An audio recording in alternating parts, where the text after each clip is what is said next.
আজ আমরা একটি ভুনা খিচুড়ির আইটেম করেছি বাসমতি চাল দিয়ে। বাসমতি চাল দিয়ে আমরা এই ভুনা খিচুড়ি করেছি।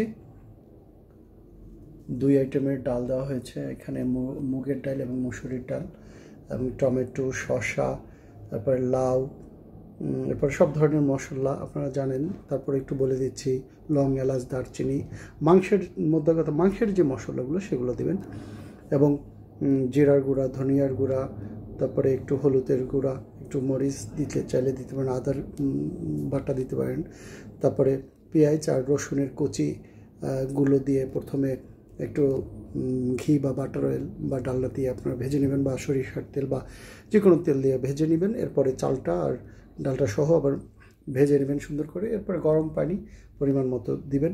যেই কয় পট চাল নেবেন তার বিপরীতে ডবল পানি দেবেন, পোলাওর মতো বা বিরিয়ানির মতো। তাহলেই হয়ে যাবে আপনাদের ভুনা খিচুড়ি।